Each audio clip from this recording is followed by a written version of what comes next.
The following is a hockey podcast out of Vancouver and Surrey, British Columbia. It'll only consist of a lot of puck talk and even more BS, or in actual words, banter and satire. Enjoy, and as always, go Canucks go. It's Halloween season, man, and it's spooky out there, but you know what makes me feel good? Elias Pettersson, baby.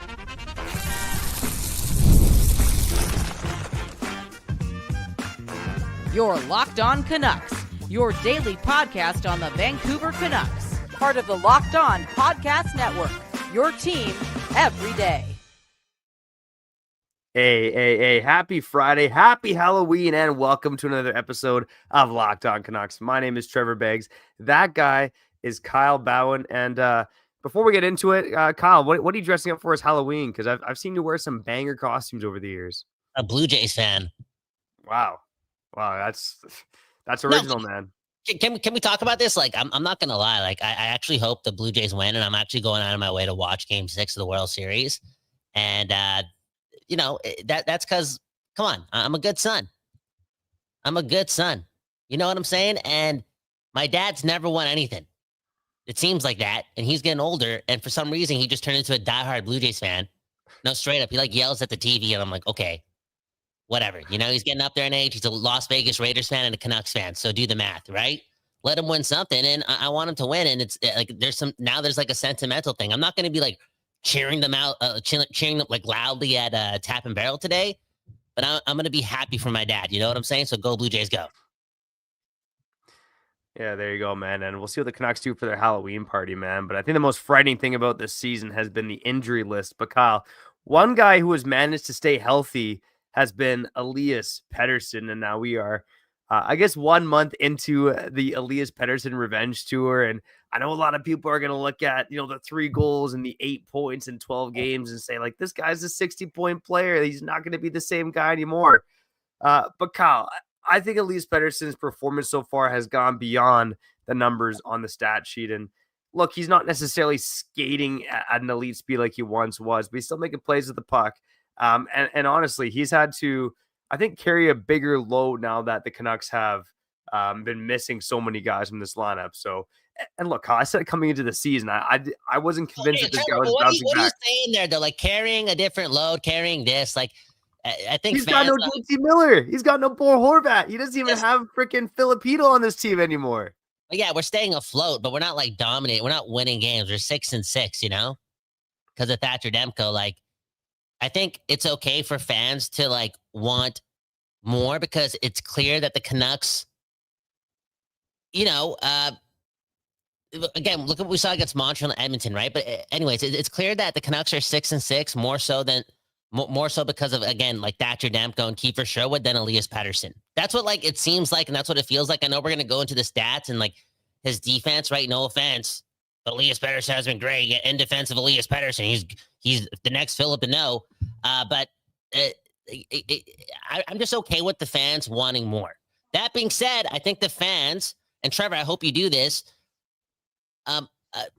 understand, and I'm speaking to myself, that he is, like, you know how Edmonton and Montreal happened like over the weekend? Like over his last 2 games against the Rangers and St. Louis, not the best offensive performances, but like, could I say borderline dominant defensively? Like, as far as like absolutely nothing happening for the other team when this guy's on the ice. Now, I know they scored yesterday with him on the ice, but that was like a combination of a lot of mistakes outside of his control. But in the last 2 games, he's played a lot, and the Canucks are looking like, you know, they're looking strong on the ice when he's on the ice. Yeah, no, I agree, man. And I start to wonder if this guy is he turning into the next Patrice Bergeron, Kyle? You know, 60 to 70 points, but just utter defensive dominance. And no, maybe he's not being necessarily utilized that way, right? I mean, they're still putting out Ratu for all those defensive zone draws. If Pettersson could become a better centerman, I mean, the positioning's there, the shot blocking's there, the fact that he's always in position. I mean, all of that is in place. And it was there that last season, Kyle.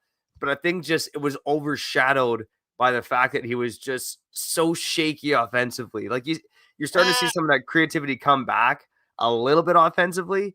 And I think he's just, again, he's a dialed in defensive player. And I know it's not going to satisfy a large portion of the Canucks fan base. And I get it. This guy's making $11.5 million a season.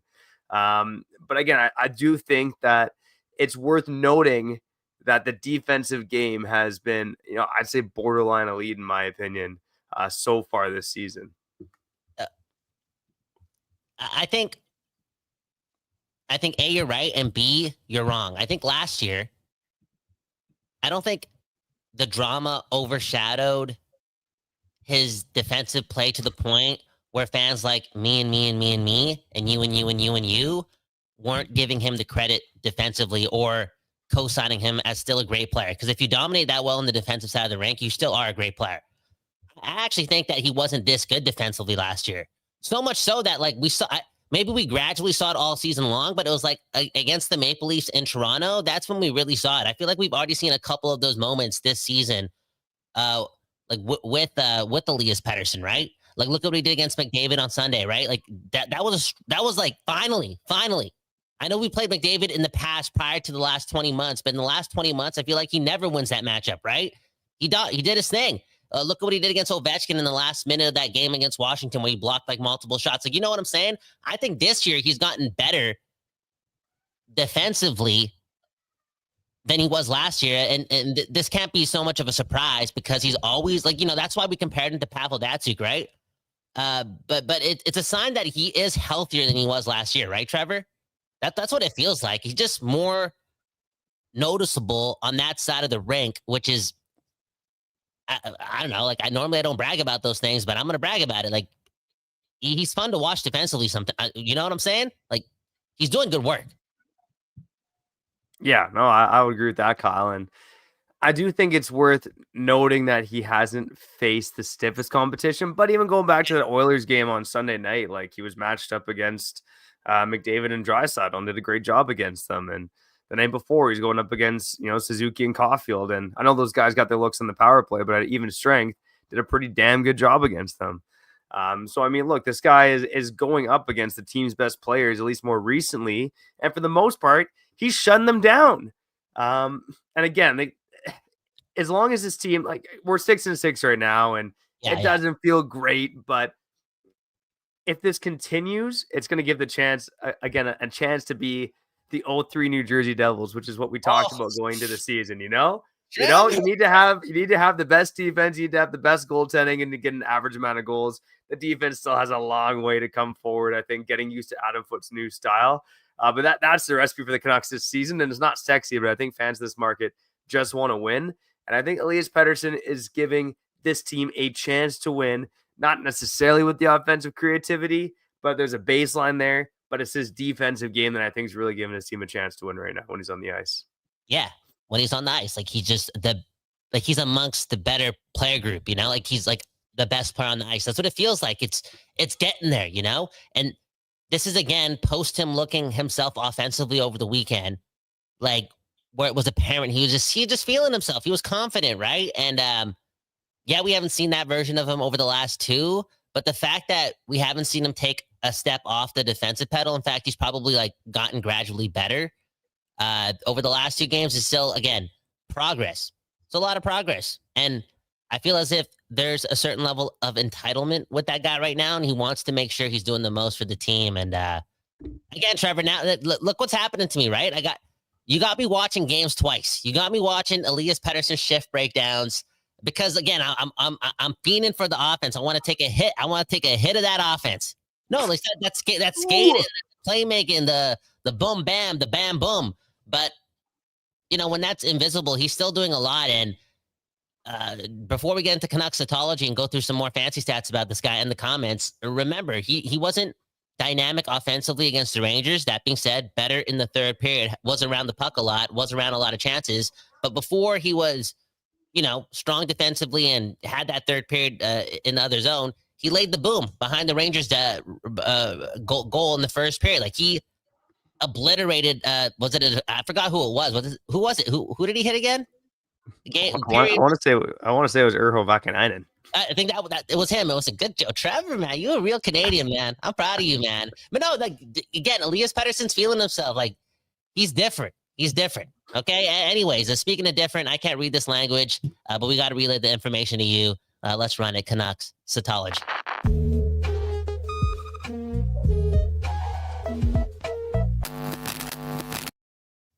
Okay, this comes from Rono Hockey. Is that how you say it, Trevor? Rono Hockey, yeah. Andy and Rono. Shout out to Andy and Rono on Twitter, buddy. Okay, do your thing, Trevor. Just break this down for the people because I don't understand anything, bro. Yeah, so basically right now it's saying that, offense 79th percentile. So it's saying that his offensive creation, based on the numbers and the models they use, is up there actually in the NHL. But the defensive side is up there at the 83rd percentile. And the things they use to rank defense, they have impact, which is a lot of those counting stats, like the expected goals against relative to team. It looks like there's some incomplete stats here. Roll difficulty seems to not have anything, which is interesting. Neither does penalty kill. Sorry, my bad. I didn't pay the $27 a month. My bad. Yeah, it looks like I'm trying to tell right now from this card. It looks like roll difficulty actually looks like it's like blurred out, but selected higher. But anyways, we know, we just talked about it. He's facing some of the tougher competition out there. He's amazing at drawing penalties. It's been that way through his entire career.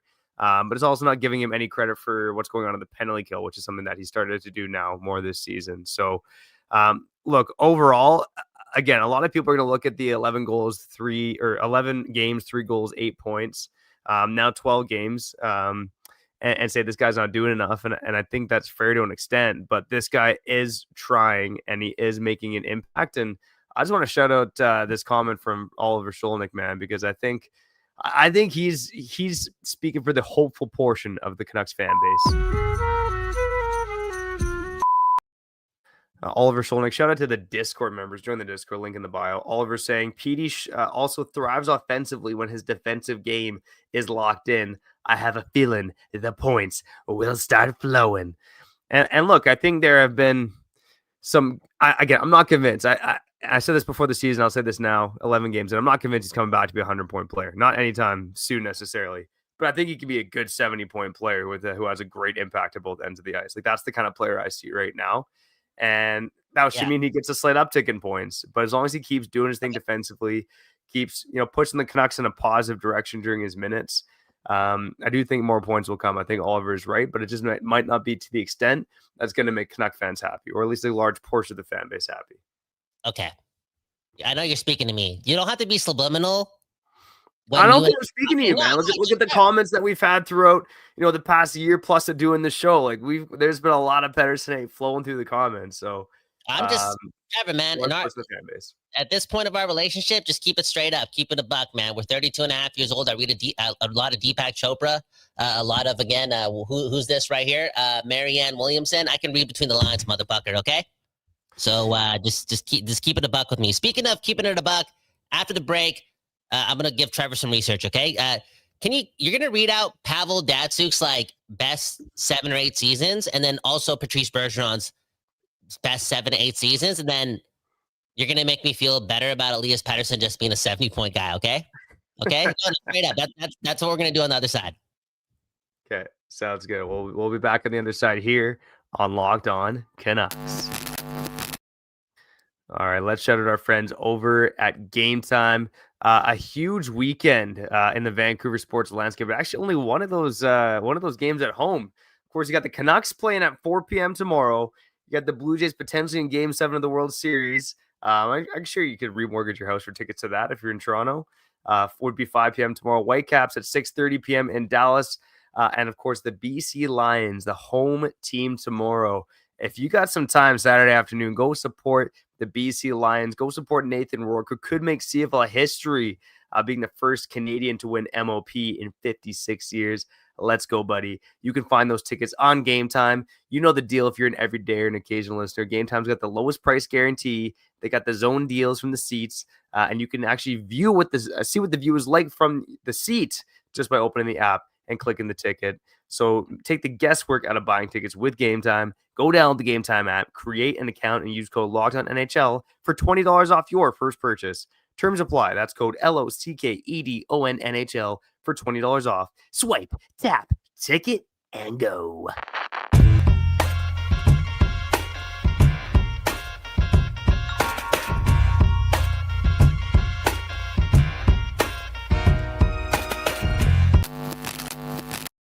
People, we back doing this, and that's talking about your Vancouver Canucks. My name's Kyle Bhawan. That right there is Trevor Beggs.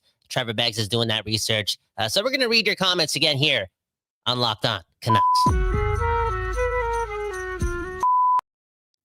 Dan Jardine saying Marianne Williamson loves Pettersson. Yeah, maybe PD's still reading books. Maybe he's still playing a lot of video games. Maybe we'll run the Uncle Ricky segment at the end of the episode, okay? Straight up. All in all, though, speaking of love and Pettersson, let's not get into it too much. TNG, and I don't give a puck, but Elias Pettersson, happily married, posting about it, celebrity stuff, and dude, I'm really happy that my girlfriend doesn't follow Elias Pettersson, man, because that would have raised the bar, man. That would have raised the bar, and because that looked beautiful. That actually kind of reminded me of Trevor Beggs' wedding. I'm not gonna lie. Like, you saw the photos, wow. Boom, magical, majestic, love, romance, all the best things in life. And yeah, hit the like button on today's video because I gotta pay for that wedding in 5-6 years, and I think Elias Pettersson raised the bar. Yeah, that's why he. Yeah. I'm happy you got that money because he spent it on love. So thank you. You know what? You deserve it. Yeah, there we go, man. And that's what I'll do next time I'm at Canucks practice. I'll just whip up the phone and show Elias Pettersson photos of my wedding, just so we can I'll ask him, does this look like your wedding? And he'll be like, yeah, he'll call me stupid for sure. But that's okay, man. I appreciate that, Kyle. Big fan of love. And also a big fan of Elias Pettersson becoming the next Datsyuk and Bergeron and only having 70 points a season. That's okay, Kyle. Yeah. It's okay because it's not about the points. It's about the winning. Okay, and then do you have the stats or what? Can you read them out? Because I thought you were doing the homework already, man. I know it's Friday, Trevor. I know you got the best job in the world, and you work from home a lot. But yo, Trevor, man, the robots are coming. Straight up, man. All in all, I know what's gonna happen here because again, I've watched a lot of hockey, and we've been here for a long time, Trevor, and we watched the beginning of Pavel's Datsuk's career and Patrice Bergeron's career. You see Patrice and Sidney Crosby at the World Junior Hockey Championships way back in whenever, 2004, 1926, whatever year it was. It was incredible. Patrice Bergeron wins a Stanley Cup in Vancouver. Like, we're connected to this guy, and I can already tell this guy probably only had 3 point per game seasons in his career. I could probably, for Pavel Datsyuk, like, was Pavel Datsyuk only like a point per game, like 6 times or less? Like, I'm excited to hear these numbers. Yeah, well, let me break down for Bergeron first. I mean, Bergeron had this one outlier season in 2018-19. Well, how old would he have been? He was definitely in his 30s by then, about 34 years old, where he had 79 points in 65 games. I think that was the heat of the Pastrnak-Marchand line. But aside from that, Kyle, he only crossed the 70-point threshold 2 other times in his whole career. And they were both early on, 05-06 and 06-07. Every other year outside of that, this guy was, a 60-point guy. Yeah. And again, that the only season where he hit a point a game was that one kind of outlier season where he had 79 points in 65 games. He had 63 and 64 games the year before. But yeah, aside from that, mostly a 60-point guy. And we know the impact he had on both ends of the ice. By the way, the year the Bruins won the Cup, he had 22 goals and 57 points in 80 games. So, Kyle, as I've said, it's just not all about the points. And let's go to Pavel. Before we get to Datsyuk, can you read Patrice Bergeron's playoff stats in what would it be, like 2019 and 2011? Like both years they went to the Cup Finals. I'm just curious, like if he was able to in those moments, because I'm assuming he's playing more in the playoffs as well. Yeah, like, was he closer to point per game? In 2010-11, he had 20 points in 23 games. Yeah. Interestingly enough, when they went to the Cup Finals in 2019, despite the fact that he had just had a monster regular season, the 79 points in 65 games, he had 9 goals, 17 points in 24 games in that postseason run. So that's still sick. Yeah, no, he again, great player overall. Pavel Datsyuk, interesting one, right? Because he got drafted in 98 and then didn't play in the NHL till like 01-02. It's and then really didn't become a star until I guess maybe it was just before the lockout. But it was really after the lockout where he really took off, right? So by then he's like 27 years old, where I think the NHL is really starting to take notice of this guy. But he had 4 straight seasons of 87 points in back-to-back seasons and then 97 points in back-to-back seasons. One of which they won the Cup was he had like 23 points in 22 games. And then after that, when he starts to hit his 30s is when he started to kind of tail off a bit into being like a 70-point player more so than like an 80 to 90-point player. Damn. I can't make you feel better on that one. Datsyuk in his prime was pushing 100 points. Yeah, he was. I remember those times. Such a good player. Such a good player. But hey, Elias Pettersson was pushing that a couple times. Like, he's already hit that benchmark probably as many. Like, you know what I'm saying? In his young career, he's been there a couple times too. So, yeah, again, Trevor, it's going to take me a while. But if the Canucks, like, again, the main thing is, like, this is coming off a win. We're 6-6, and it feels like we're 8-4, to be honest. Like, just like, I don't know if it's the optimism or just the victory itself and being a prisoner of the moment, or just a realization of, just being proud. And a lot of injuries here. It's kind of crazy, All in all, though, I think people like me, assholes like me, skeptics like me, people who need therapy like me who also cheer for the Canucks, I think if over the next 5 or 6 or 7 games, if Elias Pettersson only has like 4 points in 6 games, 5 points in 7 games, like A, that could still be a problem, but B, it could be great. Again, if the Canucks go like 4-2 in the next 6 or 3-1 in the next 4, you know what I'm saying? Like, there's got to be accompanied with wins, because that's what you're also paying him to be in. Like, we're talking about Bergeron and Datsyuk. Like, they barely lost games, especially in the regular season. So, yeah, just keep doing what you're doing, Petey. 20 minutes a game, 19 minutes a game, 22 minutes a game, whatever it is, there's going to be a lot of minutes put on you. And I think I will be looking for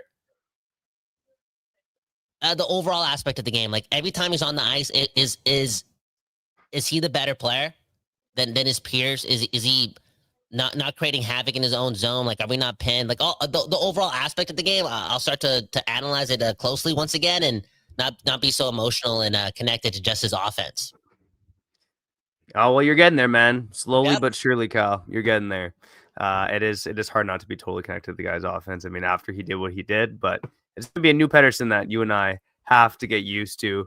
Kyle, on the other side, I want to bring up one thing in relation to Kiefer Sherwood. Is he becoming the next Pettersson? What? Let's get some news and notes as well as we wrap up here on Locked On Canucks. All right, this episode is brought to you by FanDuel. All right, if you're betting on sports, you got to check out FanDuel. Talked about the big weekend ahead. Well, how about tonight, Kyle? Like you said, you're going to dress up as a Toronto Blue Jays player for Halloween. I'll tell you my Halloween costume on the other side. They are playing Game 6 of the World Series tonight, the first with a chance to win their first pennant since you and I were shitting our pants. Not much has changed since then, I don't think, especially when you're watching the Vancouver Canucks. And whenever bet you're placing, make sure you go do it on FanDuel, okay? Right now, FanDuel is giving new customers $300 in bonus bets when your first $5 bet wins. If you're feeling the BJs tonight, how could you not be feeling the BJs, okay? Toronto is underdogs in this game going up against Yamamoto. It looks like the bettors are believing that this is going to go to a 7th game. If you think the Blue Jays can win tonight, they're plus 118 on FanDuel. Again, right now, new customers bet $300 or get $300 in bonus bets when your first $5 bet wins. Check it all out on FanDuel.com and check out the app today. What's the over under on Vernon Wells home runs today? 0.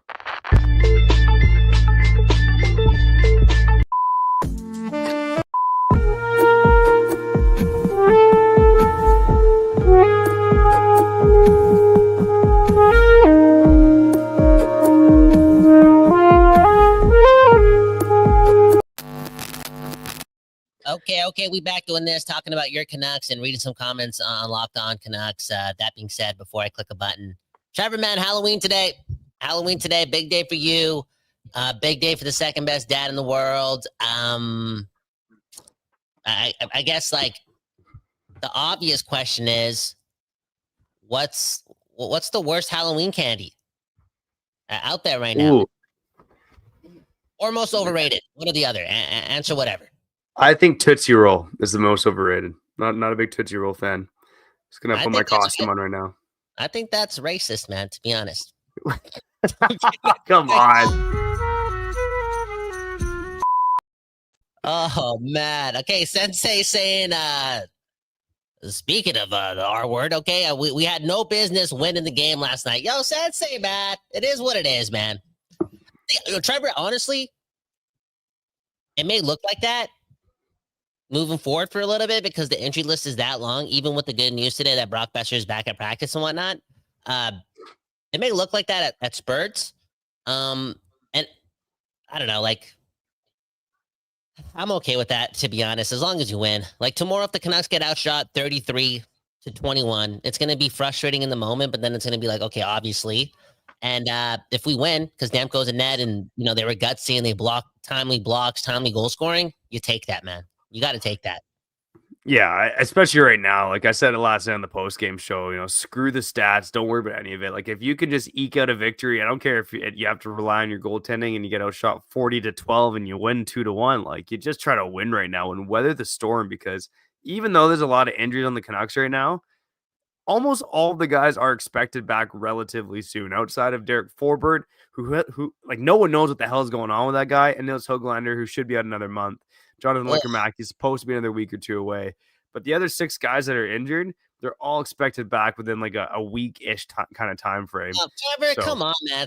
Trevor, like, you gotta teach this lesson to your children, man. You can't believe in everything being said, man. Come on, like, every time this team's like, oh yeah, they'll be back soon. Oh yeah, day to day. Oh yeah, they'll be back with the road trip. Oh yeah, like, dude. No. Here's the thing. I think you're taking a couple examples out of report. For the most part, okay. When the team says a guy's going to be back, he's usually back around that time frame. Derek Forbort is the obvious example that stands out right now, because he got scratched in that St. Louis game 3 of the season, and Foote said it was maintenance. And all of a sudden, this guy's got no timetable to return. That one makes no sense. But for the most part, most of the reports have been more accurate. So I'm not going to throw this team on the bus and say, oh, you can't believe anything. Yeah. Usually they are right. Hey man, you gotta read some Marianne Williamson, okay? Next comment. And on the topic of just win, baby. Matt Friesen saying you got to be good to be lucky. You got to be lucky to be good. And then he's also saying they don't ask you how, they ask you how many. Another adult movie I watched way back, like, you shouldn't don't watch these movies, but you know what I'm saying? This is before I started reading books. This was the title of one of those movies too. And all in all, just win. And I think there's a comment here by Dan Jardine. I think, Trevor, you're more on this wagon than I am because you're more logical and more sane and just more calm and just a better person. But Dan Jardine saying goalies are players too. We won because of our goalie. We won because our goalie was better than theirs. I'm not going to get you to break down that comment yet, but again, I'm sleeping with that idea more. Again, you know what I'm saying? Trevor, I'm trying to become more like you. Look at you and look at me. We got differences, and I'm just trying to be more like you, man. I mean, I'm honored to hear that, man. Trying to be more like me as I'm sitting here wearing a crown on my head. Mm-hmm. This is my Canuck costume today. I went to my daughter's school Halloween parade, and I was dressed as a Canuck fan princess. Like, the game's on. Don't talk to me, okay? That's just the way it goes, man. Okay. I was going to ask you though, Kyle. Have you what have you watched more of in your life, porn or Major League Baseball games? I've watched no. It's Major League Baseball games. I've actually never watched the other stuff before. I've never watched it. I've never watched corn. I just like you just it kind of on, randomly, and then you just walk away, right? So where are we going with this? Oh yeah, you said Tootsie Roll, most overrated candy. I'm gonna say peanuts. Okay. Anyways, not even a Halloween costume or a Halloween candy. If you lived in Surrey, it is a Halloween candy. Okay, once in a while I get peanuts. Anyways, Trevor, you want to touch on Sherwood being the next Pettersson? I don't know what are you gonna do here, man? Well, I was just talking Kiefer Sherwood's off to one of the hottest starts in Canucks history, and I'm logging off after this episode to go write about it for Daily Hive, but he's on pace to shatter Brewery's goal record, man. It'd be the highest scoring Canuck of all time. But you start looking at some of the best, opening stretches in Canucks history, and obviously Pettersson's 10 goals in 10 games comes to mind.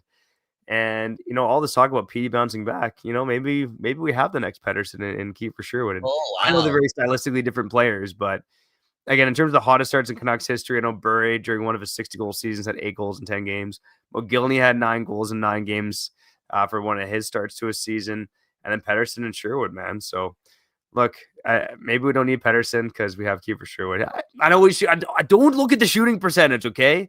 All that matters to this guy's a chance to break Pavel Burry's goal record. And we don't need Pettersson because we have Kiefer Sherwood. That's my Canuck fan homer bias talking. Let's go, baby. The nerds, man. The nerds, man. Just like, if you guys didn't exist, then we would be able to like appreciate him being on a heater and then not looking at the data, because it's not math, it's magic, you know? The same people who invented the fancy sets are the same people who invented the algorithm and invented social media and invented the robots. You know, you can buy a robot for $20,000. No, actually, you know what? What the puck? It's a Friday, okay? I thought this was a Canucks show. Ito, this was a Canucks show. Okay, this is the part of the show where we don't really talk about the Canucks, and let's end the show on this note. You can buy a robot for $20,000 that can start doing chores for you, and that's kind of crazy because, like, what, they're gonna cut onions and like do your laundry while holding bleach? Like, doesn't this sound dangerous? And B, Trevor, the second question I want to ask you is like, yo, talk about fantasy hockey a bit. We had Mother Knucker comment on the Discord. He's like, yo, just update the league a little bit on the show. We got to figure out a way to do that. I'm happy I drafted Martin Necas. I feel like I'm the smartest guy in the world. All in all, though, it's fantasy and robots, sci-fi. Finish off the episode. Well, yeah, I got to say, man, I'm off to a rocking start in the Canucks Fantasy Hockey League, and yeah, I'm glad you drafted Martin Necas. I'm not quite sure where you want me to go with this fantasy hockey segment, but look, man, I've been a big fan of fantasy hockey for a long time, and I'm telling you, I'm going to say it again, man, because in our draft, sometimes you just got to draft the players that you want to see perform well. I had the second overall pick. I did not pick Leon Draisaitl. I did not pick Connor McDavid. I picked Quinn Hughes because it's about having fun, winning some money, but also cheering for the players that you want to cheer for. So that's my biggest fantasy hockey advice. And my other advice is target the young guys, man. Part of the reason that I'm unbeaten in our league right now is because I got Macklin Celebrini, I got Logan Cooley, I got Cole Caulfield. So usually targeting some younger guys with potential. There you go, buddy. That's what you got to do. You have the greatest team in the league. Like we're lucky we're not playing franchise mode, right? Or like dynasty mode. Anyways, hit the like button, support the show. Enjoy your Friday. Enjoy the game tomorrow. I don't know if I can do a post-game show tomorrow. I don't know if Trevor can. I think I'm going to a concert tomorrow. But we'll figure it out. We'll be live and active somehow, some way. Beggsy, sign us out. Yeah, one love to you and you for tuning in here on Locked On Canucks. I mean, a lot going on in sports right now, but a lot going on with your Vancouver Canucks too. We got you covered here on Locked On Canucks. Make sure you go follow Only Canucks as well, Instagram and TikTok. You can go check out my written work at Daily Hive. For this show, share with a friend. You can like and subscribe on YouTube on the podcast side. Go follow us and leave a 5-star review. Happy Halloween to you and you. Happy Halloween to Billy Ray Bhawan. And you've been listening to Locked On Canucks.